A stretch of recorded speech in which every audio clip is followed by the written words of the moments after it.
So I wanted to just check in about A Single Thread by Tracy Chevalier. I am halfway through. Oh, just over halfway, I think.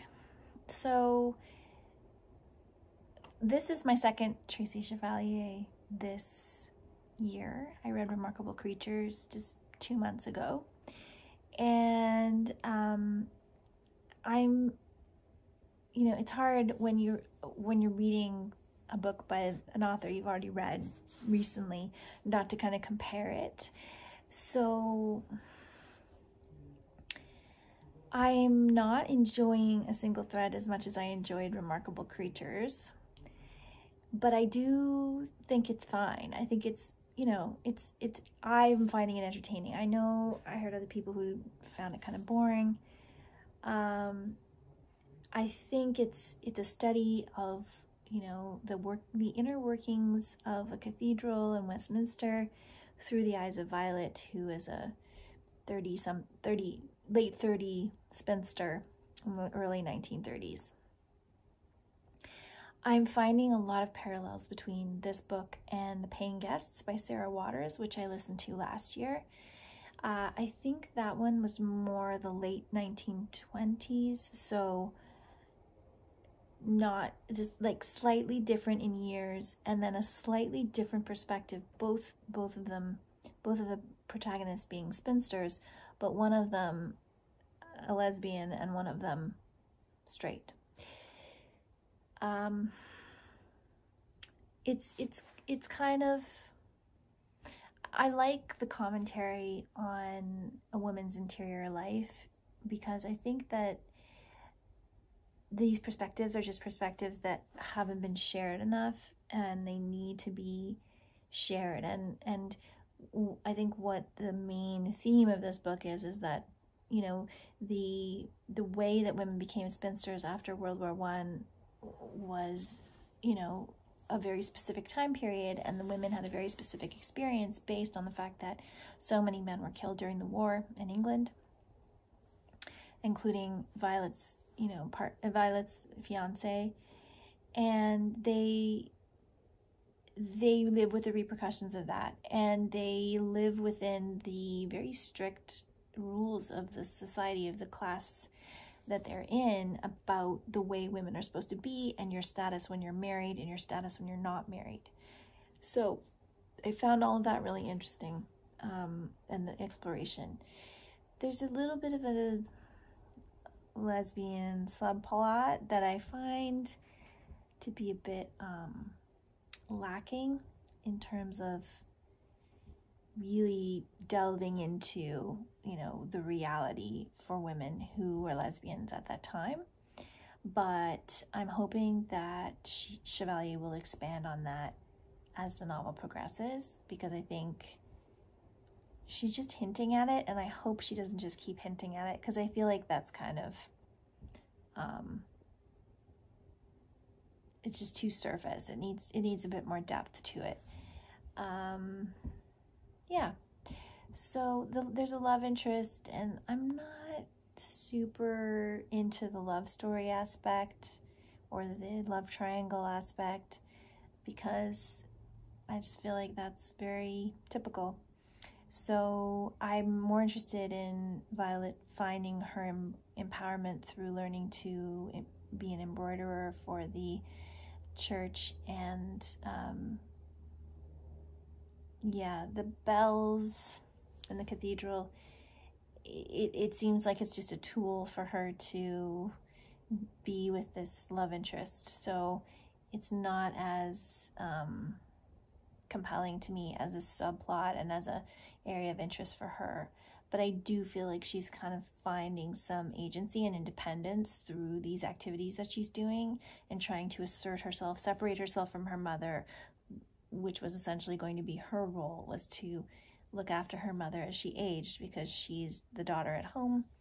But then she leaves home and she goes out on her own, trying to assert some identity, and the struggle for that, because of, being underpaid and not having a proper job that can pay for her to support herself, and also because of the stigmas around single women. So, as a study of a period in time, I'm finding it interesting. And again, if you've read Sarah Waters' Paying Guests, I think you'll see a lot of parallels between the two protagonists the way I do.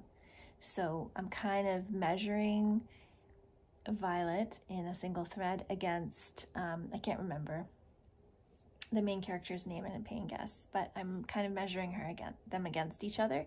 So it'll be interesting to see how that turns out. So I'll check in again once I have finished a single thread. Hi everybody. Okay, so I just wanted to talk you through finishing a single thread by Tracy Chevalier. Overall, I enjoyed it. It was a solid novel. It was a solid experience of a story. I felt that Violet Speedwell, the protagonist, was perhaps, she was a very interesting character in a lot of ways.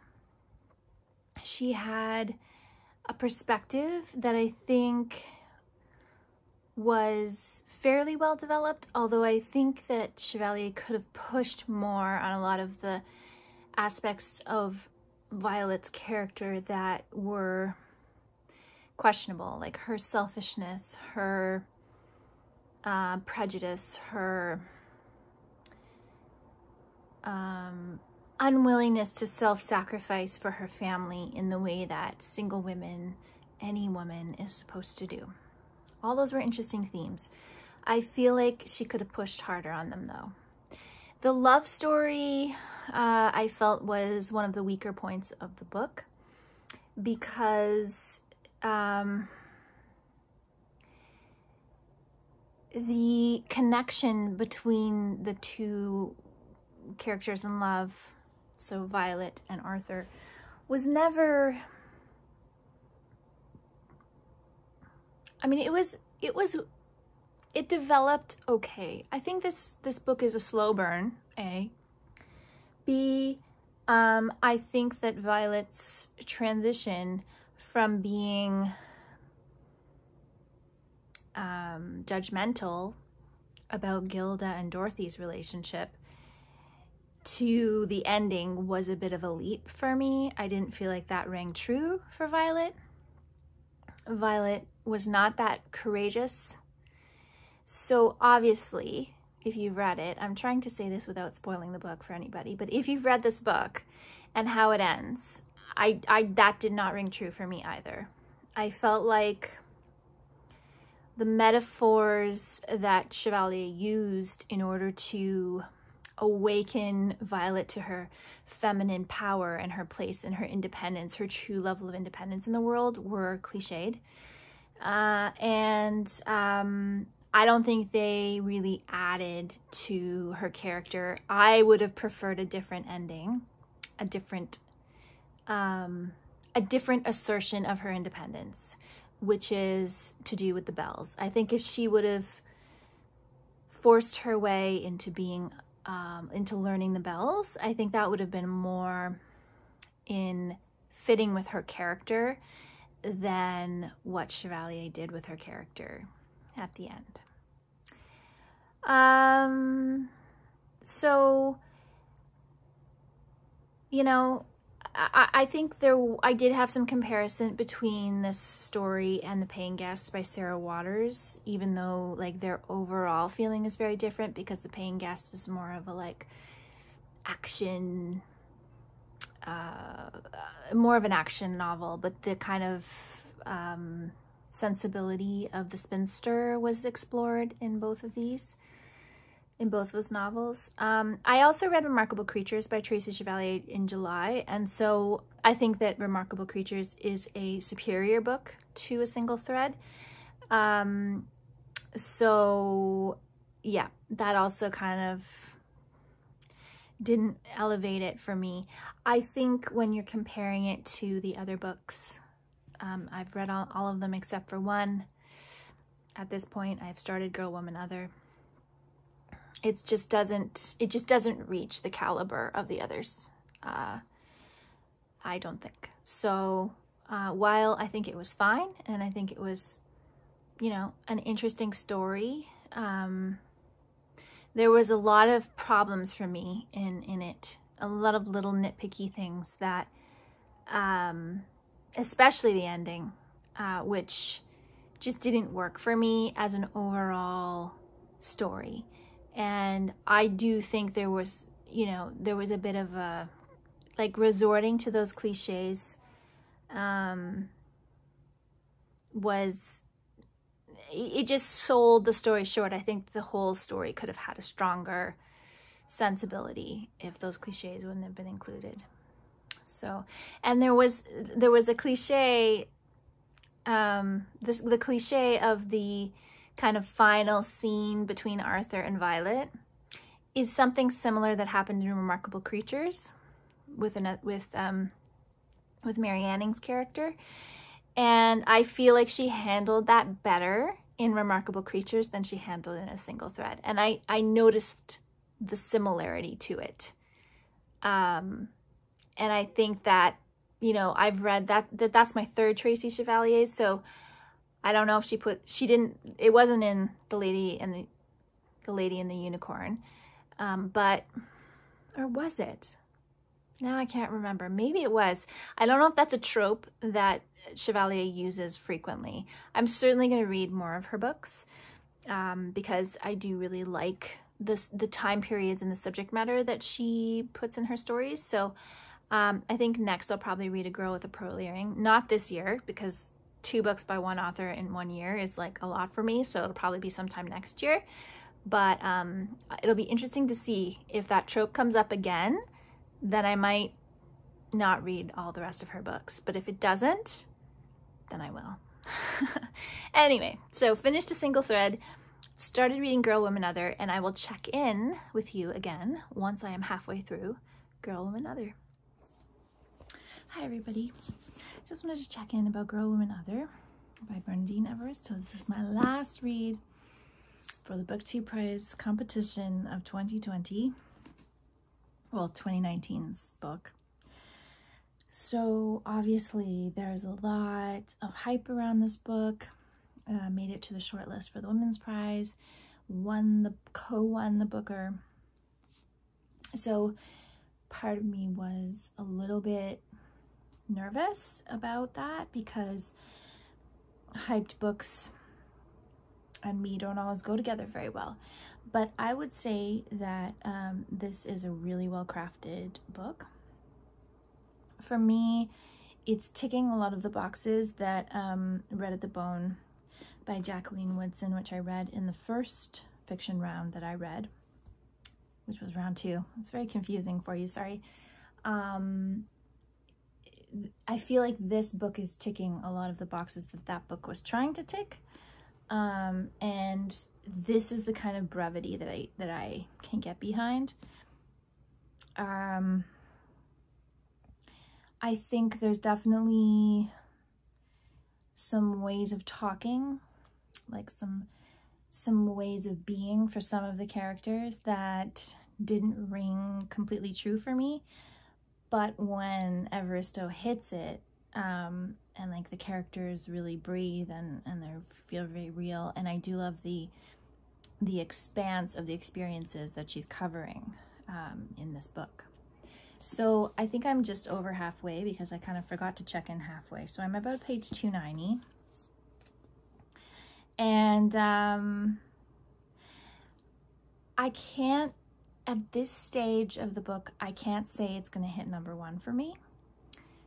But it could, you know, make some sort of a turn and really, like, wow me in the next 250 pages. And so I'm reserving judgment, obviously. Definitely the top 3 for me, though. Definitely the top 3. So it's going to come down to Beekeeper of Aleppo, 10 minutes and 38 seconds for me, In This Strange World, and Girl, Woman, Other for my top 3. Where they fall in the top 3 remains to be seen. So I will check in again when I finish this. I have not, as I suspected when I made my September TBR, I have not been reading quickly nor frequently during September thus far. Today is the 14th, I think. It could be the 15th. Yeah. So I don't suspect that this book, you know, it's a big book. It's a lot of pages. So I'm going to finish this and my BookTube Prize reading will be done. And I'm actually really excited about that. Excited to be done for this journey for 2020. So yeah, I'll check in again at the end.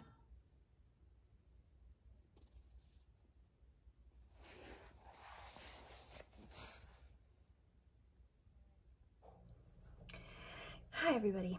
Well, here it is, the last post in my vlog for the BookTube Prize for 2020, and I feel like I've been avoiding making this video because it feels kind of bizarre to be done. So I finished Girl, Woman, Other by Bernadine Evaristo, and it was a wonderful reading experience. It was great. It's a book that just covers an amazing array of experiences of women and people, different types of people, most of whom have some connection to the African diaspora. So I just, in that aspect, I thought it was a wonderful reading experience, and I really, really enjoyed it. There were a few reasons that it just didn't top my list. It didn't become the top of my list. And some of that was that I was more engaged in certain characters other than others. And I think that's inevitably going to happen when you are reading a book like that, where it is a book with multiple perspectives. There's 12 different women's perspectives, along with the people who are important in their lives peppered in here. So some of them just rang more true for me than others. And because of that, I don't think I was as fully engaged in the story as I could have been if I would have had those ones that I loved the most be the main characters. So I think for me, that's not a fault of the book. That's just a fault of my own attachment to characters and how much importance I put on certain characters' narratives in a book. And I've actually read, you know, a couple other multiple perspective books this year, and I think what I've come to determine by reading Girl, Woman, Other is that that format is probably never going to be a 5-star read for me. It just presents too many opportunities for something to not hit home and ring as true as other things. So again, I don't think that's any fault of the book. That's just a way that I engage with reading, that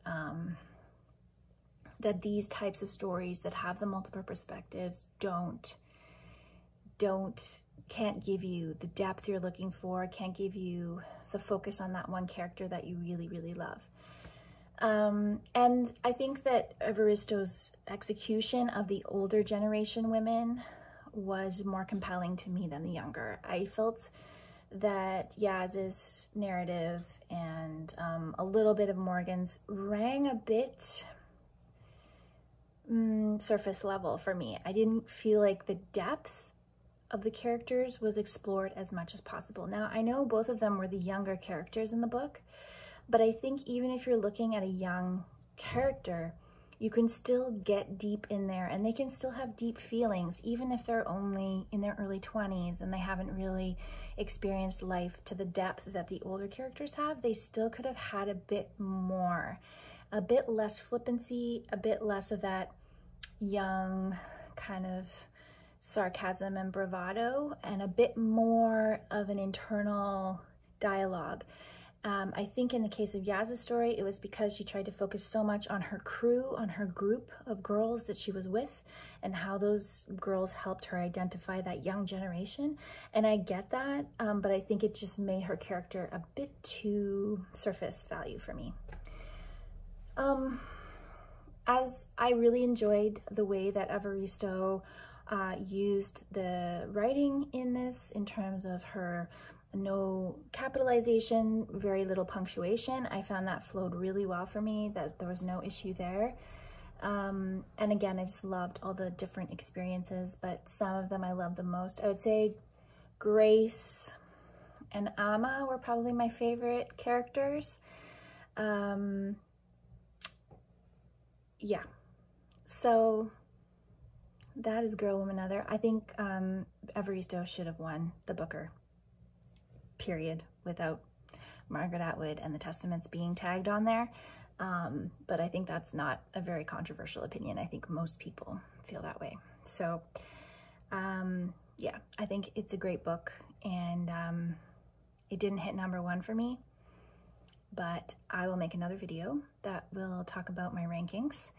And if you've watched all these vlogs this year, thank you so much for following along. I really enjoyed this process. It's taught me a lot about myself as a reader. It's taught me a lot about finishing books in a timely manner and reading another list that you didn't choose.